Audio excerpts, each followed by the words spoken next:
Mesdames et messieurs, bonsoir et bienvenue dans ce récapitulatif des faits marquants de la semaine. Tout de suite, le sommaire. Les Guinéens sont appelés aux urnes pour le référendum constitutionnel le 21 septembre 2025. C'est à travers un décret du président Mamadi Doumbouya lu à la télévision nationale lundi soir. En prélude au référendum, le ministère de l'Administration du territoire et de la décentralisation, à travers la Direction générale des élections, multiplie les actions sur le terrain. Ce mercredi, une rencontre d'information et d'échange consacrée à l'installation du comité interparti s'est tenue à Conakry. Le ministère de l'Urbanisme, de l'Habitat et de l'Aménagement du territoire passe finalement à l'action. Il décide enfin de cocher plusieurs maisons après les inondations meurtrières survenues à Conakry ces derniers temps. Une mission de terrain a permis d'identifier des habitations situées dans les zones jugées inondables au niveau de plusieurs quartiers de la capitale. L'objectif est de prévenir de nouveaux drames pendant cette saison des pluies. Et puis, c'est une première dans le monde footballistique guinéen. Serhou Guirassy figure parmi les 30 nommés pour le Ballon d'Or européen 2025. Une étape importante pour l'attaquant du Borussia Dortmund qui marque l'histoire du football mondial. Voilà pour le sommaire.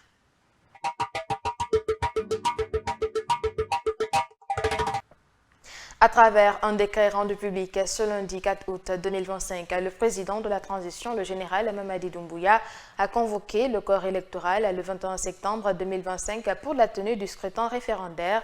Une annonce perçue par plusieurs citoyens comme une étape majeure vers un retour à l'ordre constitutionnel. La réaction de quelques-uns au micro de Michel Yomba Wendono, Moussa Kamara et Fatmata Diarry Diallo. C'est une opportunité pour la République de Guinée où les gens vont donner leur point de vue à travers vraiment cette élection. Donc, et c'est aussi une opportunité pour la jeunesse guinéenne vraiment de prendre maintenant son nouveau départ pour aller en avant. Et il faut comprendre aussi également que ce qu'on ne savait pas de cette constitution, ça envoie vraiment la paix et la qualité sociale dans la République de Guinée. Ça donne également la sérénité, le bonheur et l'émergence de la République de Guinée comme les autres pays.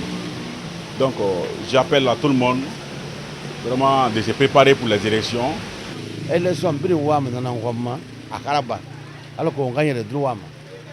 L'élection est le vœu de tous.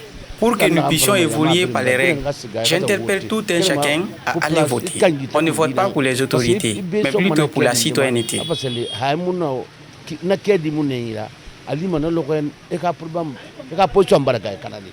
La Guinée a besoin de ça, le peuple a besoin de ça.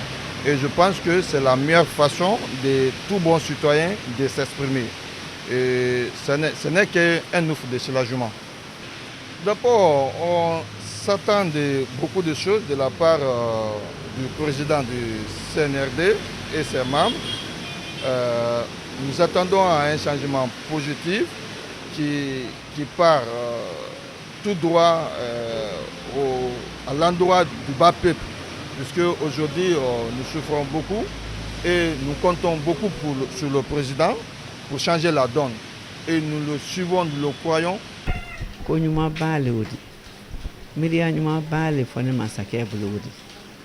C'est une initiative entreprise par le chef de l'État. Si Dieu le veut bien, j'y serai. Le référendum n'a pas d'autre atout que le progrès de la nation. Depuis le temps de Sékou Touré jusqu'à aujourd'hui, le référendum a toujours existé.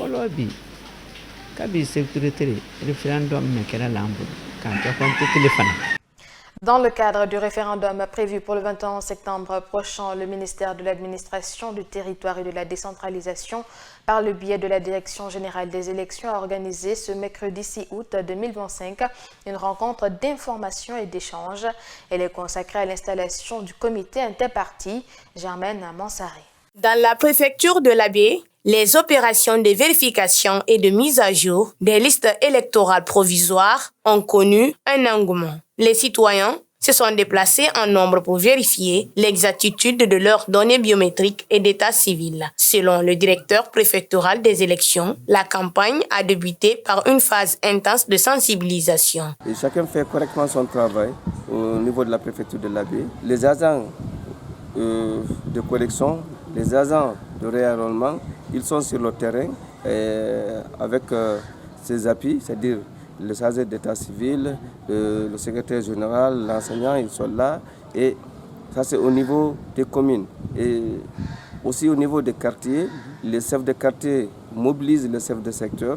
Et ces chefs de secteur aussi sensibilisent les citoyens. Pour Kernon Lamine Diallo, superviseur des élections à l'Abbé, les opérations se sont déroulées dans de bonnes conditions. Et les gens concernés sont 2 personnes, ceux de Alpha Numérique et ceux de BIOS. C'est-à-dire, ceux de Alpha Numérique, c'est ceux qui sont concernés par l'erreur au niveau de l'affiliation ou de leur situation matrimoniale.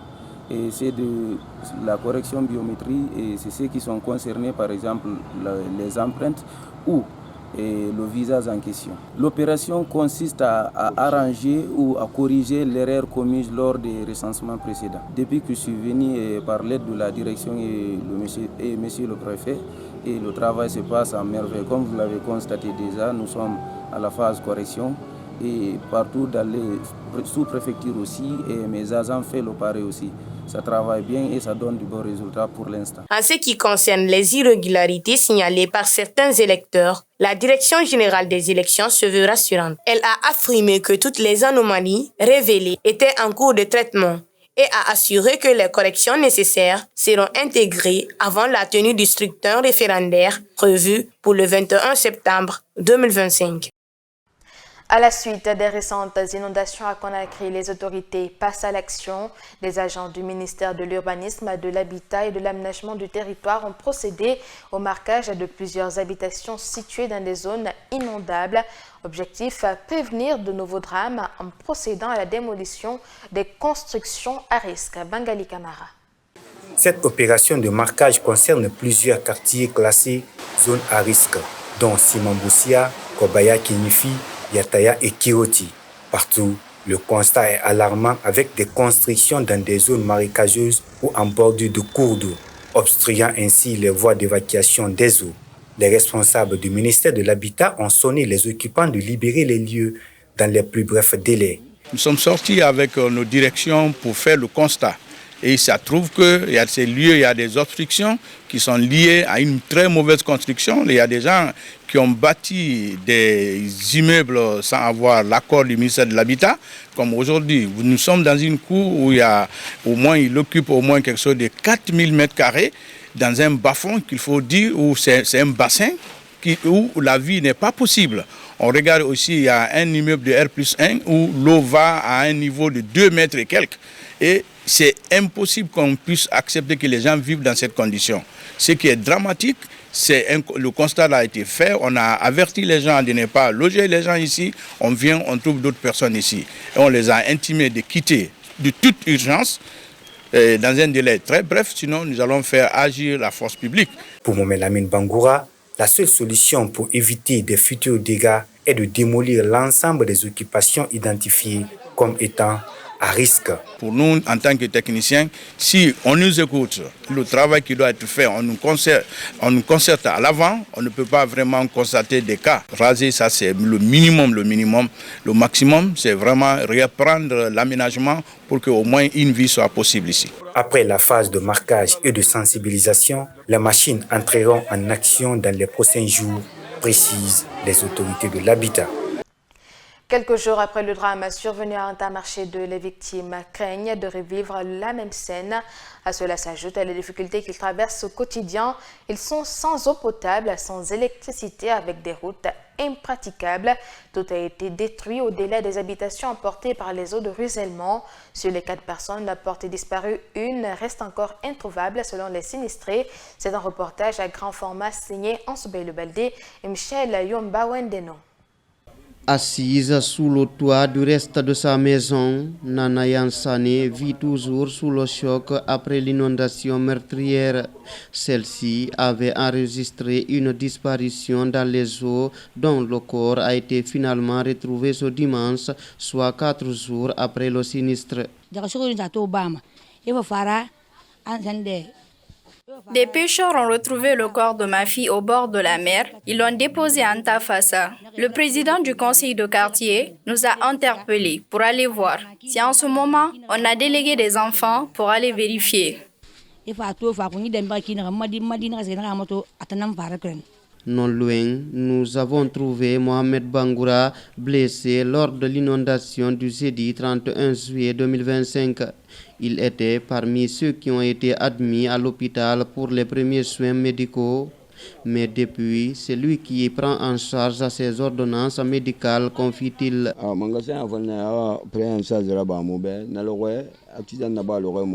Les autorités avaient promis de nous prendre en charge le jour de l'inondation. On est allé à l'hôpital pour les premiers soins. Ils nous ont donné des ordonnances pour aller acheter les médicaments. Depuis ce jour, je ne suis pas reparti parce que c'est moi-même qui me prends en charge.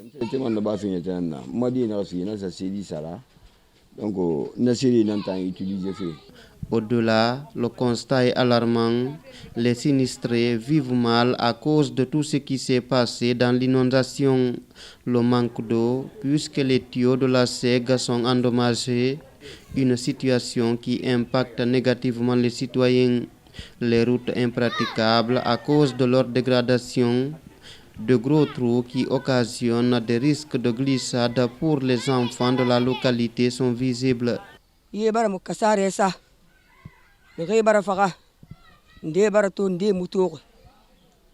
L'inondation nous a causé assez de dégâts ici, des morts et des disparus. Et quand il pleut actuellement, on a trop peur. Les routes sont gâtées. Parfois, on est obligé de réveiller tout le monde jusqu'à ce que la pluie cesse. On est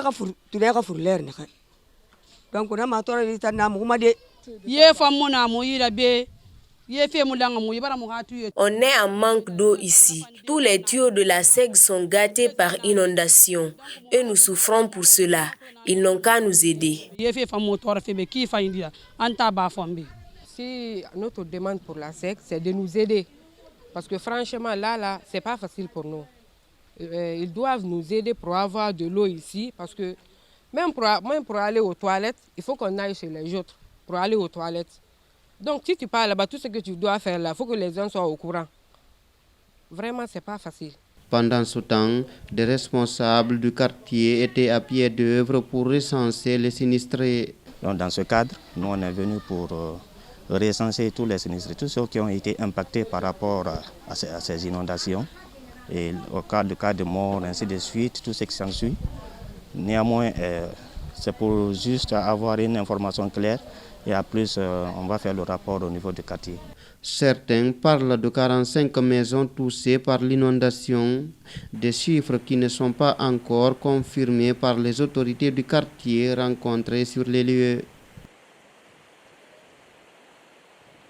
À Conakry, plusieurs points noirs sont visibles sur les axes routiers, sur l'autoroute Fidel Castro et sur la route Le Prince. Un peu partout, le constat est réel. Une situation qui freine l'élan de la circulation routière, parfois dans des embouteillages grandissants. En Soubaï le Baldé y a fait un tour. Difficile pour de nombreux usagers de pratiquer certains axes routiers à Conakry. Par exemple, entre Lansanaya et Kuntia, un point noir est visible sur la grande route. Même les cortèges sont obligés de ralentir arrivés à cet endroit.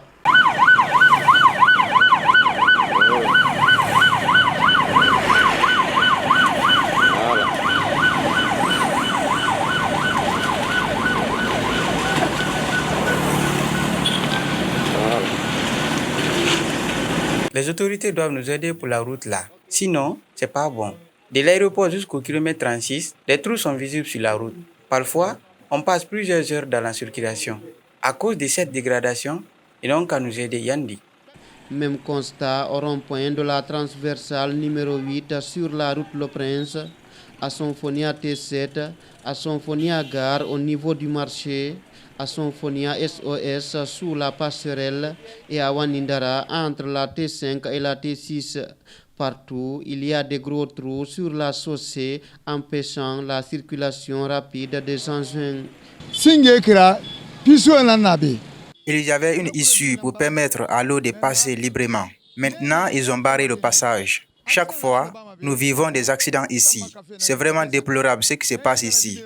Les enfants viennent souvent colmater. Mais il faut un bon travail pour que la route retrouve sa forme. Il arrive des fois où j'ai fui ma boutique par la récurrence des accidents mortels à cet endroit. Avec les grandes pluies récurrentes ces derniers temps à Conakry, il est urgent que des dispositions soient prises pour minimiser la dégradation de ces routes. Petit à petit, les trous se forment et si rien n'est fait, cela risque de se transformer en des dégradations inquiétantes. Sur un autre plan, il arrive souvent que l'on consacre toute sa vie au travail sans vraiment se poser la question à quoi ressemblera notre quotidien une fois la retraite. Ce soir, nous nous interrogeons sur les conditions de vie des retraités. Pour mieux répondre, nous sommes allés à la rencontre de deux anciens travailleurs aujourd'hui installés à Kamsar, ville dans laquelle ils ont bâti leur vie. Deux hommes, deux parcours, mais un même destin. C'est un reportage à grand format signé Khadija Kaba. El Haj Mamadou Baldé entame sa carrière en novembre 1969 à une époque où Kamsar n'était encore qu'une brousse. Cet octogénaire, aujourd'hui âgé de 84 ans, se souvient des débuts de ce qui deviendra l'une des plus grandes villes minières du pays. Pour moi, quand je marche, je vais par exemple jusqu'à l'hôpital. Au fond de moi, j'ai la fierté, je suis content. Parce que tout ça, il n'y avait rien. Je suis venu ici avant le rail. Ils ont mis le rail devant moi. J'ai fait d'abord une année à Kasiberi. Tout ça, c'était pas habité. Donc, pour moi, ça a changé, beaucoup changé. Ça a beaucoup changé. Les hommes ont changé, la nature a changé. Il y a eu beaucoup d'améliorations. Ancien contremaître à la calcination de la CBG, El Haj Baldé a passé toute sa carrière à Kamsar. Il y vit toujours par choix et par attachement dans la maison qu'il a construite au fil des années. Il préfère passer le restant de ses jours dans cette ville qui lui a tout donné. J'ai à peu près 20 gosses. Tous ils sont nés ici. J'ai évolué ici. J'ai fait beaucoup de temps ici, plus que dans mon village natal. Ici, ça me va ici. Comme lui, Ibrahima Sori Diallo, plus connu sous le nom d'I.S. Diallo, est arrivé à Kamsar en 1972 en tant qu'électromécanicien. Recruté par la CBG, il assiste en 1973 au tout premier convoi de bauxite. En 1972, je suis né à Kamsar. En 1972. Et CBG a commencé à exporter la bauxite ici en 1973. Même année que j'ai transféré aussi à CBG. Parti à la retraite en 1997, il se dit fier du parcours accompli entre Mamou, Conakry et Kamsar. Il encourage cependant les jeunes travailleurs à anticiper l'après-carrière en investissant ou en diversifiant leur activité. Dans la vie, il faut faire la diversité des choses. C'est-à-dire, tantôt, si tu te campes sur un seul métier, il faut apprendre d'autres choses aussi. Parce que l'homme, il faut toujours apprendre à vivre. Tu peux te retrouver, par exemple, moi, je peux, par exemple, me retrouver, n'est-ce pas, si j'avais un jardin qui avait continué, j'avais planté des palmiers, mais ça n'a pas continué, j'ai abandonné. Ça peut aussi faire vivre l'agriculture. C'est pas dire seulement il faut faire l'électricité pour vivre. Il y a d'autres choses qu'il faut faire pour vivre. L'homme, c'est ça. Aujourd'hui, ces deux anciens travailleurs de la CBG vivent paisiblement dans leur maison. Ils partagent un même espoir, voir Kamsar continuer à se développer pour les générations à venir. Pour terminer, le Guinéen Serhou Guirassy continue d'écrire sa légende dans le monde du football. L'attaquant du Borussia Dortmund figure parmi les 30 nommés pour le Ballon d'Or 2025. Une liste dévoilée par France Football, une étape importante pour l'un des attaquants les plus redoutables du football européen, Germaine Mansaré. Serhou Guirassy est parmi les nominés du Ballon d'Or 2025. Auteur d'une saison exceptionnelle, Il fait partie des 30 joueurs retenus pour ce sac, dont la première liste a été rendue publique ce jeudi par France Football. L'attaquant du Borussia Dortmund a impressionné tout au long de la saison 2024-2025, avec un total de 50 buts inscrits, toutes compétitions confondues. Co-meilleur buteur de la Ligue des Champions avec 14 réalisations, il a également brillé en Bundesliga et s'est illustré lors de la Coupe du Monde des clubs où il a marqué à 5 reprises. Parmi les 3 Africains en lice, cette année figurent le Guinéen Serhou Guirassy, le Marocain Achraf Hakimi, vainqueur de la Ligue des Champions avec le Paris Saint-Germain, et l'Égyptien Mohamed Salah, sacré champion d'Angleterre avec Liverpool. Bien que la Guinée ait été éliminée dans la course à la Coupe d'Afrique des Nations 2025, Guirassy a su tirer son épingle du jeu grâce à ses performances individuelles remarquables. Avec plus de 30 buts sous les couleurs du Borussia Dortmund, il a été l'un des partisans majeurs de la belle saison du club allemand, aussi bien qu'en Bundesliga qu'en Europe. Si l'espoir de remporter le Ballon d'Or est bien réel pour Guirassy, la concurrence reste particulièrement relevée. Parmi les favoris figurent le Français Ousmane Dembélé, également couronné avec le Paris Saint-Germain, et le jeune prodige espagnol Lamine Yamal, auteur d'une saison brillante avec le FC Barcelone et l'Espagne. Guirassy a également joué un rôle décisif dans la qualification de Dortmund pour la prochaine édition de la Ligue des Champions. Les différents lauréats seront révélés le 22 septembre 2025 à Paris lors de la 69e cérémonie du Ballon d'Or. Et voilà, ainsi prend fin ce magazine à tous. Merci de l'avoir regardé. On se retrouve très vite sur Kaby TV. Au revoir.